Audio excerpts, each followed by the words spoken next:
من يهد الله فلا مضل له ومن يضلل فلا هادي له أشهد أن لا إله إلا الله وحده لا شريك له وأشهد أن محمدا عبده ورسوله والصلاة والسلام على نبينا محمد وعلى آله وصحبه أجمعين أما بعد عباد الله أوصيكم ونفسي بتقوى الله فقد فاز المتقون. Bapak Ibu seluruh jamaah masjid Baitur Rahman, semoga Allah senantiasa melimpahkan rahmatnya.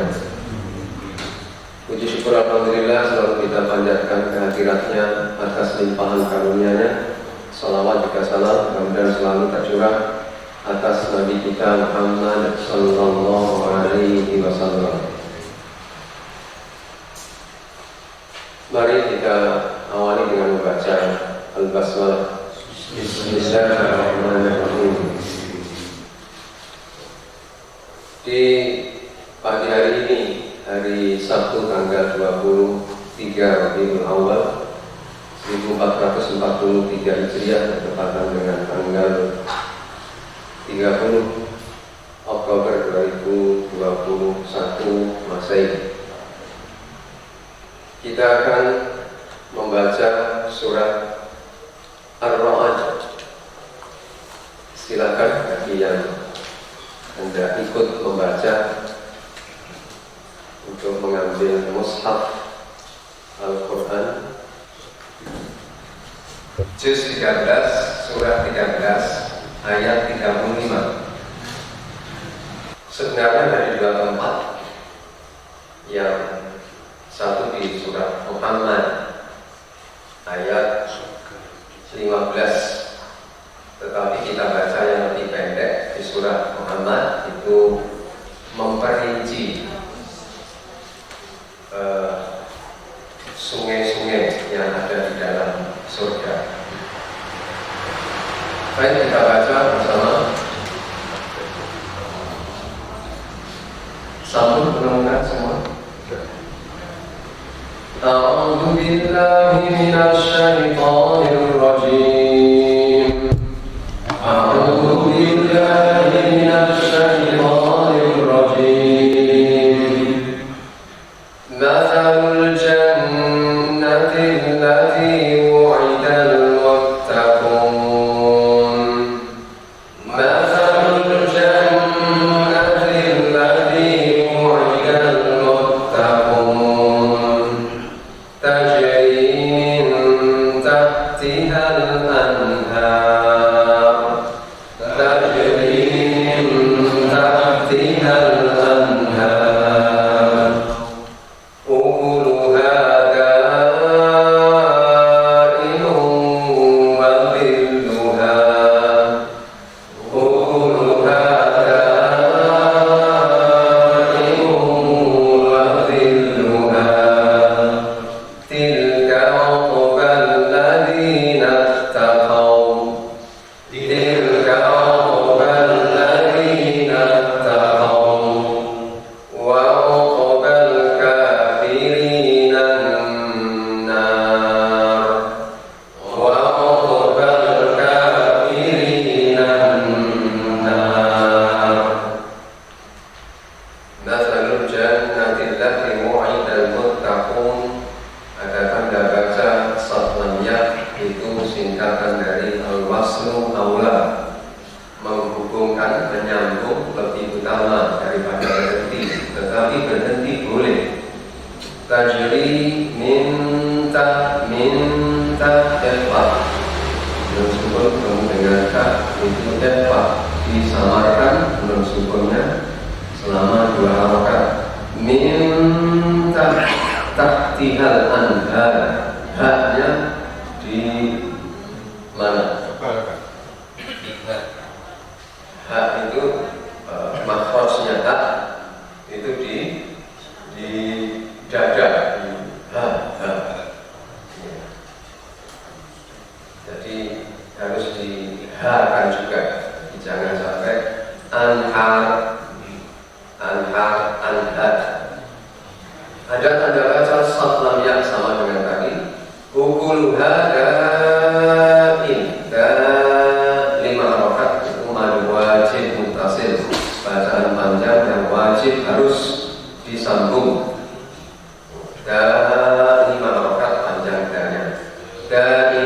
wa idgham di gunnah.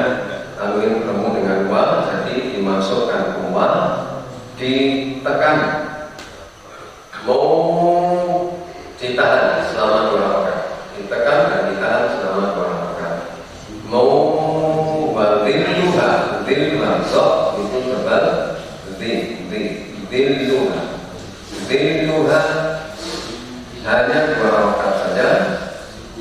Ada tanda jim, boleh berhenti, boleh terus, sama saja, nilainya sama, tidak ada yang lebih utama.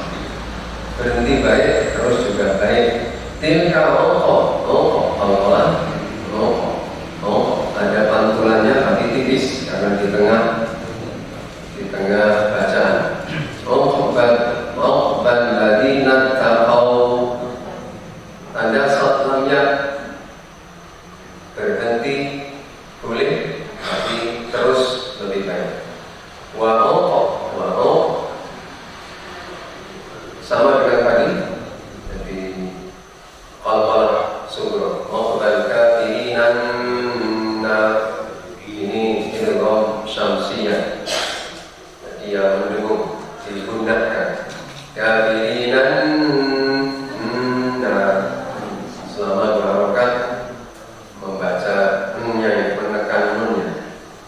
Baik, kita ulang sekali lagi. Mathalul jannati allati wu'idal muttaqun.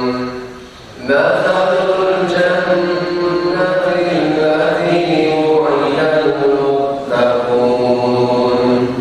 Tajri min tahtihal anhar.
Beda dengan wa'idal ladzina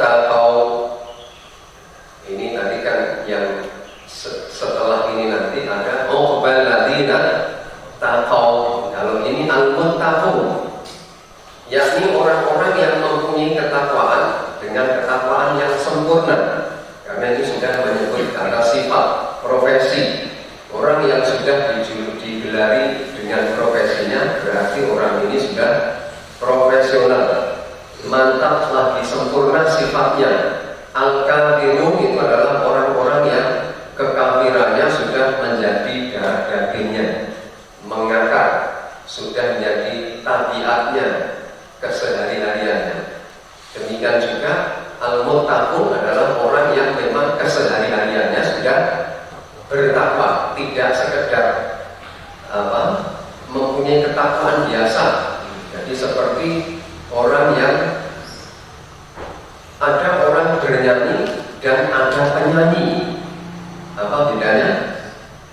Kita semuanya bisa bernyanyi, tetapi belum tentu kita ini penyanyi. Penyanyi digelari sebagai penyanyi karena kesehari-hariannya sifat atau profesi menyanyinya sudah mantap, lebih sempurna. Jadi bedanya itu, kalau disebut sekedar orang yang bernyanyi, semua bisa menyanyi. Orang yang bertakwa, ada kalanya dia bertakwa, ada kalanya tidak. Tapi kalau orang yang muttaqun, ketakwaannya sudah melekat jadi satu dengan dirinya. Jadi dia berbuat apa saja mesti mencerminkan sebagai orang yang bertakwa. Tajri yang mengalir min dari tahtiha, di bawahnya al-anhar. Al-anhar itu jamak dari nahrun. An-nahru itu sungai satu saja. Kalau al-anhar sungai-sungai. Al-anhar, nahrun. Itu nahru berantas, sungai berantas. Ukuluha makanannya atau buah-buahannya. Daimun, daimun itu kekal. Malat dawam, malat dawam itu juga selama-lamanya, terus menerus. Wadilluha, naungannya. Wa itu dan dilluha, naungannya. Tilka itu, semua itu uqbah, dari akar kata yang sama dengan akibat. Ain qafbah, uqbah, akibat atau kesudahan. Alladzina, orang-orang yang ittaqau, orang-orang yang bertakwa dengan ketakwaan seberapapun yang. Kalau tadi ketakwaan yang sempurna, mantap, lagi sempurna. Tapi kalau menggunakan kata kerja seperti ini, ittaqau, memang mantap, tetapi kadar ketakwaannya relatif berbeda-beda. Wa uqbah, dan akibat atau kesudahan al-kafirina, orang-orang kafir, an-nar adalah neraka. Sehingga terjemahannya menjadi perumpamaan surga yang dijanjikan kepada orang-orang yang takwa ialah seperti taman, mengalir sungai-sungai di dalamnya, buahnya tak henti-henti, sedang naungannya demikian pula.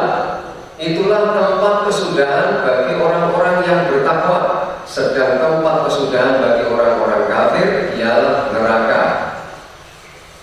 Bapak Ibu yang saya hormati, di dalam tafsir, kitab tafsir Ibnu Katsir disampaikan beberapa hadis yang menerangkan tentang yang dimaksud dengan ukuluha daimun walilluha. Buah-buahannya itu terus menerus, tidak ada putus-putusnya. Yakni di dalam surga terdapat makanan, buah-buahan dan minuman yang tidak henti dan tidak binasa. Dalam hadis Sahih Bukhari dan Sahih Muslim, atau lebih dikenal dengan kitab Sahihain, itu diterangkan mengenai gambaran tentang surga ini, bahwasanya apakah perumpamaan ini ayat yang senada dengan ini di surah apa tadi? Muhammad ayat 15 itu bunyinya begini. Apakah perumpamaan penghuni surga yang dijanjikan kepada orang-orang yang bertakwa yang di dalamnya ada sungai-sungai? Sungai-sungai itu dirinci di sini dari air yang tiada berubah rasa dan baunya. Di sini menggunakan kata asin. Asin itu artinya berubah rasa dan bau, itu asin. Tidak tahu bahasa Indonesia asin itu apa, ngambil dari bahasa Arab, saya juga tidak tahu. Apa bahasa Arab ngambil dari Jawa? Tentu tidak. Nanti kalau Bapak Ibu melihat ya, karena saya melihat di kalender itu tahun Hijriah kan 1443 Hijriah, tetapi tahun Jawa 1980 berapa ya? Lebih tua Jawa. Padahal kalau tahun Jawa itu bulannya kan ada, kalau sekarang bulan mulut ya. Mulut atau mulut di dalamnya ada diperingati tahun kelahiran, apa hari kelahiran Nabi Muhammad SAW. Nanti ada Syawal juga, ada Suro, Safar, Jumadil Awal, Jumadil Akhir, apa? Ya, mulut atau mulut, Rejab, Ruwah, Kosong, Syawal, Solo, Besar. Ditilik dari bulan-bulannya itu Islami, tapi tahunnya lebih tua. Ini ketemunya dari mana itu? Dari tahun Jawa. Nanti coba Bapak Ibu mencari PR lanjutannya. Kok bisa lebih tua dari tahun Islam itu bagaimana?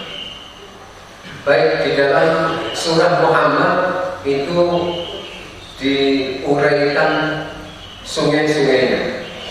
Di dalamnya ada sungai-sungai dari air yang tidak berubah rasa dan baunya, satu. Yang kedua ada sungai-sungai dari air susu yang tidak berubah rasanya. Ini susunya tidak diambil dari perahan binatang ternak, enggak. Jadi memang ada di dalamnya. Sungai-sungai dari khamr, arak yang lezat rasanya bagi peminumnya dan tidak memabukkan dan tidak dibuat di pabrik-pabrik yang diantara tata cara membuatnya diinjak-injak dengan kaki. Tidak ada.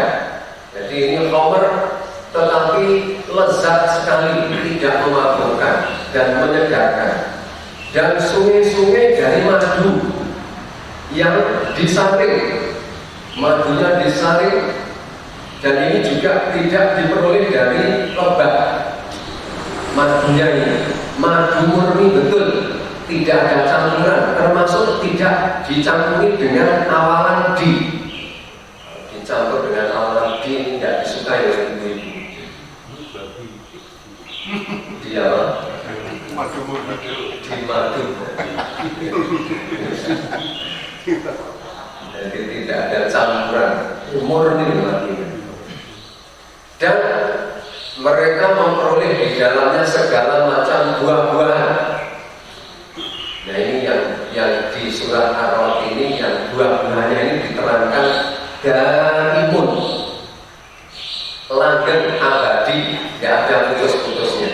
Lalu bonusnya kalau di dalam surah Muhammad, ampunan dari Tuhan mereka, dapat ampunan dari Tuhan mereka. Saya melanjutkan keterangan di dalam surah Ar-Ra'd ini. Ukuluha daimun wa dhilluha, maksudnya di dalamnya terdapat buah-buahan, makanan-makanan dan minuman-minuman yang tiada henti-hentinya dan tidak pernah habis. Di dalam kitab Sahihain, kitab Sahih Bukhari dan Sahih Muslim disebutkan hadis yang bersumber dari Abdullah bin Abbas tentang masalah sholat gerhana matahari. Konteksnya pada saat pelaksanaan sholat gerhana, yang di dalamnya antara lain disebutkan, mereka para sahabat bertanya, wahai Rasulullah, kami melihat engkau meraih sesuatu dari tempatmu itu, kemudian kami lihat engkau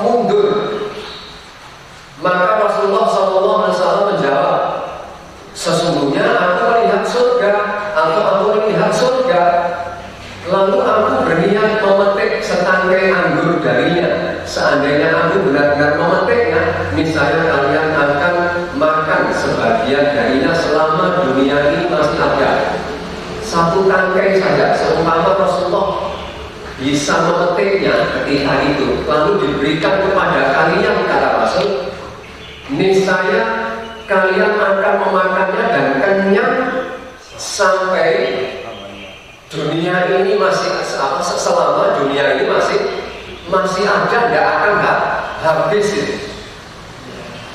Anggurnya ini tidak akan habis, setangkai saja. Kemudian Abu Ya'la meriwayatkan dari Jabir yang mengatakan, ketika kami dalam sholat duhur, kalau tadi konteksnya sholat gerhana, ini sholat duhur, Jabir menceritakan ini, pengalamannya ini. Tiba-tiba Rasulullah SAW maju ke depan, kemudian Rasulullah meraih sesuatu seakan-akan hendak mengambilnya, tetapi setelah itu beliau mundur kembali. Setelah sholat selesai, Ubay bin Ka'ab, karena di saat itu di dalam sholat jamaah duhur itu ada pula sahabat Ubay bin Ka'ab. Ubay bin Ka'ab bertanya kepada Rasulullah SAW, wahai Rasulullah, pada hari ini engkau telah melakukan sesuatu dalam sholat yang belum pernah kami lihat engkau melakukannya sebelum itu. Maka Rasulullah SAW menjawab, sesungguhnya surga ditampilkan, diperlihatkan kepadaku dan semua bunga serta pohonnya yang hijau. Maka aku bermaksud hendak memetik setangkai buah anggur darinya untuk diberikan kepada kalian, tetapi antara aku dan buah anggur ada penghalang. Seandainya aku dapat mendatangkannya buat kalian, tentu semua makhluk yang ada di antara langit dan bumi dapat memakannya tanpa menguranginya. Satu petikan saja itu bisa mengenyangkan buat penduduk yang hidup di antara langit dan bumi, kenyang semuanya tanpa mengurangi anggur ini tadi. Sapiro ini anggur, berarti besar sekali. Imam Muslim meriwayatkan dari Jabir juga, sumbernya sama dari sahabat Rasul Jabir radhiyallahu anhu, yang berkedudukan, hadis ini berkedudukan sebagai syahid bukti bagi hadis-hadis yang lainnya. Yakni disebutkan di sini bahwa ada seorang badui Arab pegunungan, Arab desa, bertanya kepada Nabi SAW tentang surga. Dia bertanya, apakah di dalam surga ada buah anggur? Nabi SAW menjawab, iya. Lelaki badui itu bertanya, sebesar apakah tangkai buah anggurnya? Rasulullah SAW menjawab, besarnya sama dengan perjalanan 1 bulan bagi burung gagak yang hitam legam bila terbang tanpa berhenti. Tangkainya besar sekali, karena burung gagak terbang selama 1 bulan tidak berhenti, itu belum kemput, belum menuntaskan tangkainya ini. Jadi tangkainya sangat besar, sangat besar.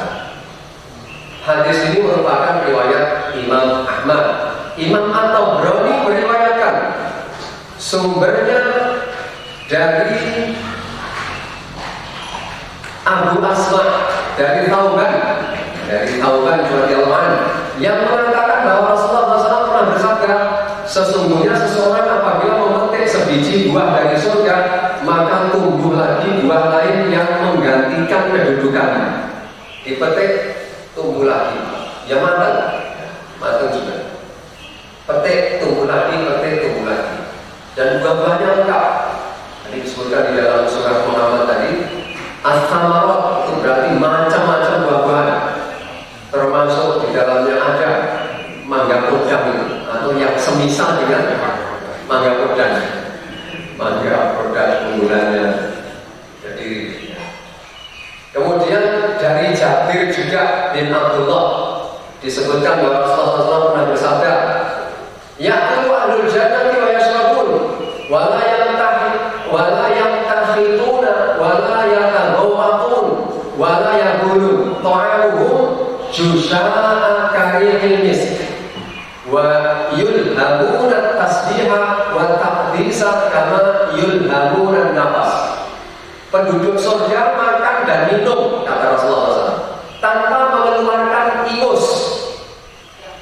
Orang makan minum tapi tidak mengeluarkan dan tanpa pula buang air kecil. Maka minum umumnya buang aja, buang air kecil. Tetapi kata Rasul, nanti di surga tidak buang air besar, tidak buang air kecil. Makanan mereka dikeluarkan melalui bersendawa yang baunya wangi seperti minyak kasturi. Jadi panjenengan makan sebanyak-banyaknya, minum sebanyak-banyaknya, enggak break-on, enggak buang air kecil. Yang ada hanya tapi aromanya wangi seperti minyak kasturi. Kalau di dunia kan baunya penting, baunya sambal kelembat, tempe gosok. Tapi di surga tidak. Di surga makannya sepuasnya, apa saja silakan makan. Minumannya tadi macam-macam tadi. Ada air madu murni, ada susu murni, ya arak dan lain sebagainya. Tapi cukup dengan gitu. Tapi aromanya seperti minyak kasturi. Dan mereka diilhami untuk bertasbih dan bertakbir, mensucikan Allah dan memujinya sebagaimana mereka diilhami untuk bernafas. Jadi kita nanti di surga, ya, kita nanti di surga, harusnya Bapak Ibu ketika saya mengatakan kita nanti di surga, ini karena ini mengandung doa. Amin. Kok mana ya? Kayaknya tidak suka masuk surga. Ya. Jadi nanti di surga itu akan naluri kita itu setiap saat itu hanya subhanallah wa bihamdi. Sebagaimana kita bernafas. Jadi otomatis seperti kita sekarang bernafas ini kan otomatis. Kita sadar atau tidak sadar, melek atau tidur, kita akan terus bernafas. Nanti di surga kita itu bertasbih subhanallah wa bihamdi, subhanallah wa bihamdi, itu ya seperti orang bernafas otomatis. Enggak ada orang terus ketemu temannya bilang enggak ada. Enggak ada assalamualaikum. Jadi diilhami oleh tasbih dan taktis. Hadis ini adalah riwayat Imam Muslim. Imam Muslim juga meriwayatkan hadis ini tadi. Kemudian Imam Ahmad dan Imam An-Nasai juga meriwayatkan dari Zaid ibnu Arqam mengatakan bahwa seorang lelaki dari kalangan ahli kitab pernah datang kepada Rasulullah SAW lalu bertanya, wahai Abul Qasim, orang Yahudi ini. Abul Qasim itu nama gelaran untuk Rasulullah SAW karena beliau mempunyai putra bernama Al-Qasim, maka beliau disebut dengan ayahnya Qasim. Dia mengatakan, dia bertanya, wahai Abul Qasim, engkau menduga bahwa penduduk surga makan dan minum?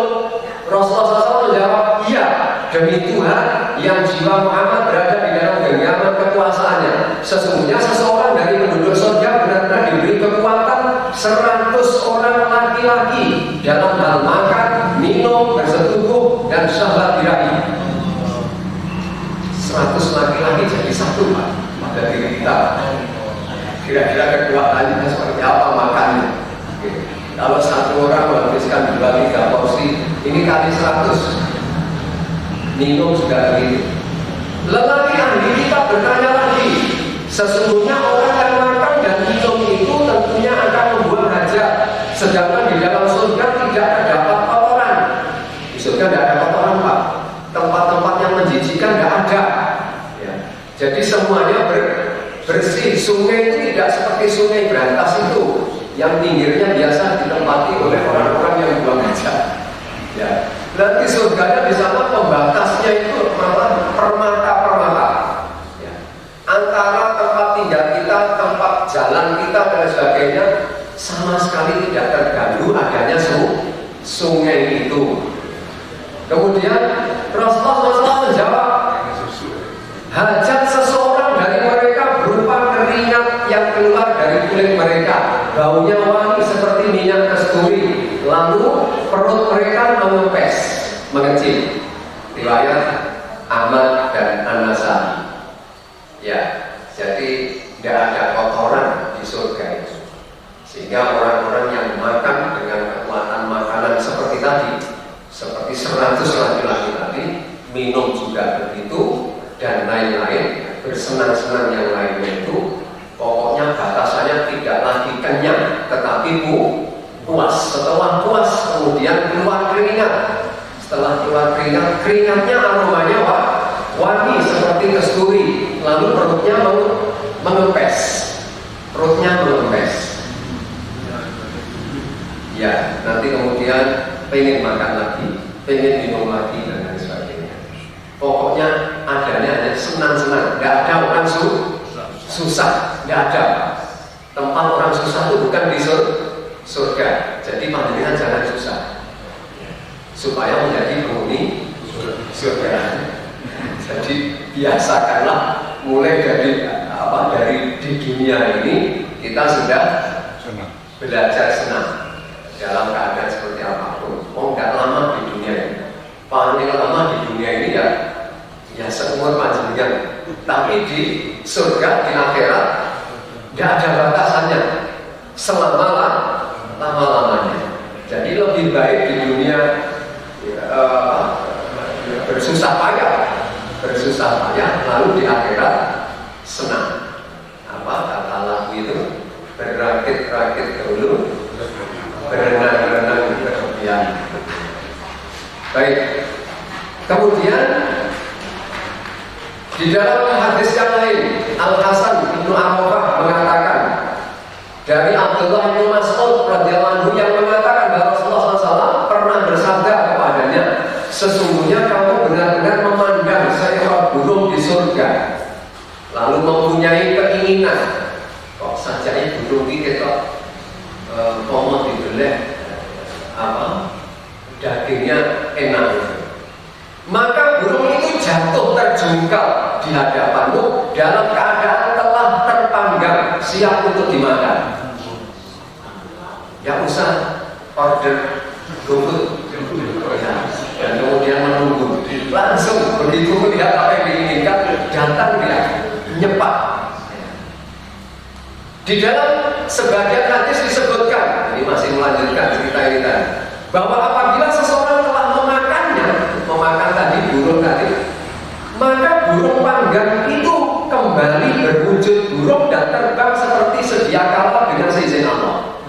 Habis dimakan, itu tulangnya disingkrit nih, nanti tulangnya itu berubah, burung lagi, jadi burung lagi, terbang lagi. Ini yang dimaksud dengan ukuluha daim, makanannya terus menerus, nggak putus. Wadilluha dan naungannya. Saja pun kepengen ngomong betul. Satu dokter sana, hanya dengan tinggal situ.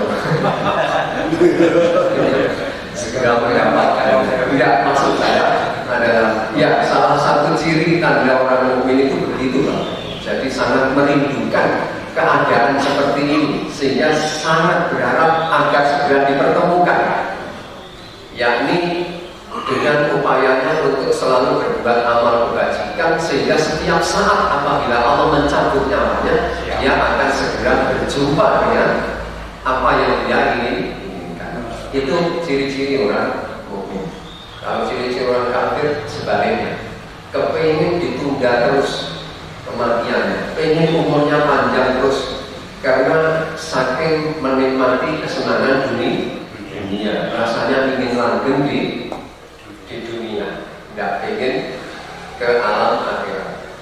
Di dalam sebuah hadis disebutkan bahwa apabila seseorang telah memakannya, maka burung panggang itu kembali berwujud burung dan terbang seperti sedia kala dengan seizin Allah SWT.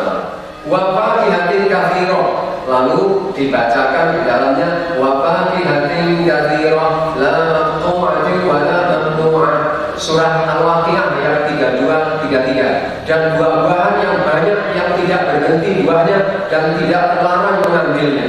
Lalu dalam surah Al-Insan wa daniyatan alaihim dilaluha wa dhullat wa dhullilat qutufuha tadlila dan naungan pohon-pohon surga itu dekat di atas mereka dan buahnya dimudahkan memetiknya semudah-mudahnya.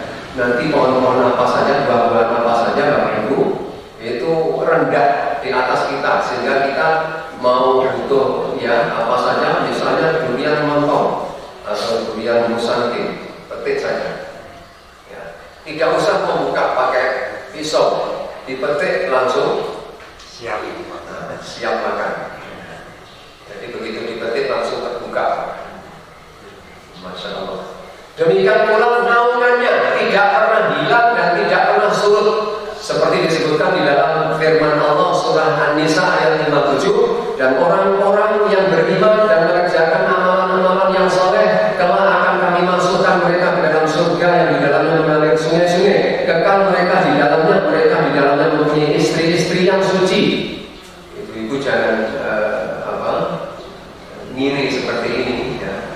Ini disebutkan mereka di dalamnya mempunyai istri-istri yang suci. Mengapa tidak? Mereka di dalamnya mempunyai suami-suami. Ini sudah otomatis. Istri-istri juga akan merasakan kebahagiaan yang sama. Dan kami masukkan mereka ke tempat yang teduh lagi nyaman. Di dalam kitab Sahihain, kitab Bukhari dan Muslim telah disebutkan sebuah hadis melalui berbagai jalur bahwa Rasulullah SAW pernah bersabda, "Inna fil jannati syajarah yasirur rabibu al-mujidul jawadal mudammara as-sari'a fi dhilliha mi'ata 'amin la yaqta'uha thumma qara'a wa dhillin mamdud." Sesungguhnya di dalam surga terdapat sebuah pohon, seorang pengendara yang tangguh memacu kuda balapnya dengan cepat di bawah naungannya selama 100 tahun tanpa berhenti, masih belum melampauinya. Kemudian Rasulullah SAW membacakan walilin mamdud, yang artinya dan naungan yang terbentang luas. Naungannya saja itu luasnya naungan ya. Itu apabila ada seorang pembalap kuda, naik kuda pembalap, itu dalam tempo 1 tahun naik kuda itu tanpa berhenti tidak bisa menyelesaikan naungan di bawah pohon ini.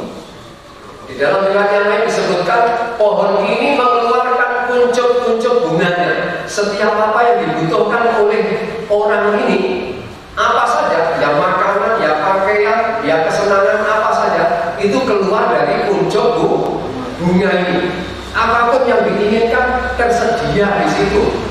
Masya Allah. Allah SWT seringkali menyebutkan gambaran surga dan neraka secara beriringan agar surga diingini dan neraka dihindari. Itu sudah semestinya seperti itu ya. Di sini juga begitu. Setelah tadi menyebutkan tilka uqbal ladzina taqaw, itu adalah surga tadi yang diterangkan itu adalah tempat kesudahan yang baik bagi orang-orang yang bertakwa. Di sini disebutkan orang-orang yang bertakwa begitu saja, bukan orang-orang yang ketakwaannya sempurna. Artinya seberapapun kesungguhan panjenengan untuk taat kepada Allah, itulah takwa. Dan itu jaminannya adalah akan dimasukkan, disediakan tadi surga yang mengalir di dalamnya sungai-sungai. Seberapapun kadar ketakwaan panjenengan, pokoknya dilandasi dengan kesungguhan yang maksimal, ikhlas karena Allah, mengikuti apa yang dicontohkan oleh Rasulullah SAW, ya itulah takwa. Dan itulah orang-orang yang mendapatkan apa yang Allah janjikan ini. Jadi panjenengan jangan khawatir, wah saya harus menyempurnakan ketakwaan saya. Iya, memang arahnya kepada sempurna. Tetapi orang-orang yang mengarah kepada kesempurnaan dengan sungguh-sungguh itulah yang akan diberi tempat kesudahan yang baik, yaitu surga yang tadi disebutkan sifat-sifatnya. Adapun orang-orang kafir, tempat kesudahannya adalah neraka. Lalu di dalam surah Muhammad disebutkan, apakah sama keadaan orang yang disebutkan tadi di dalam surga yang seperti itu dengan orang kafir yang tempat kesudahannya adalah neraka? Sama atau bukan? Jawabannya sebenarnya sudah pasti. Ya, memang ada kesamaannya. Kesamaannya adalah Bedanya, yang satu mendapatkan kenikmatan dan ampunan, yang satu mendapatkan siksa, kesengsaraan dan siksa. Kita mau dengan kepada Allah dari keadaan yang kedua ini. Amin. Baik, Bapak Ibu yang saya hormati, ini kurang lebih sifat-sifat atau ciri-ciri atau gambaran tentang surga yang disediakan bagi orang-orang yang bertakwa. Pengertian bertakwa itu luas. Kalau kaitannya ketakwaan itu dikaitkan dengan soal ilmu pengetahuan, maka adalah orang yang setelah memperoleh ilmu pengetahuan, misalnya pengetahuan tentang agama, kebenaran, lalu mengamalkannya dengan sungguh-sungguh karena Allah SWT. Kalau ilmu itu berkaitan dengan perintah berbakti kepada kedua orang tua, maka berarti dia dengan sungguh-sungguh melaksanakan petunjuk berbakti kepada kedua orang tua itu, maka orang ini sudah disebut sebagai orang yang bertakwa. Kalau kaitannya dengan soal-soal ibadah syariat, maka orang ini dengan sungguh-sungguh mengacu mendasarkan seluruh amal perbuatannya untuk takarrub kepada Allah, itu namanya ibadah, dan pahalanya akan disediakan sama seperti tadi, dapat termasuk orang-orang yang bertakwa. Demikian kurang lebih apa yang dapat saya sampaikan di pagi hari ini. Mudah-mudahan setelah kita mengetahui gambaran, dan jadi kita ketika menggambarkan surga itu harus ada landasannya, jangan dibayangkan seperti bayangan kita membayangkan bayangan-bayangan yang di dunia ini, karena kalau di alam akhirat itu sama sekali tidak ada yang di dunia ini yang menyerupai apa-apa yang ada di dalam surga itu, tidak ada yang menyerupai apa yang di dunia ini. Demikian, mohon maaf atas segala kekurangan dan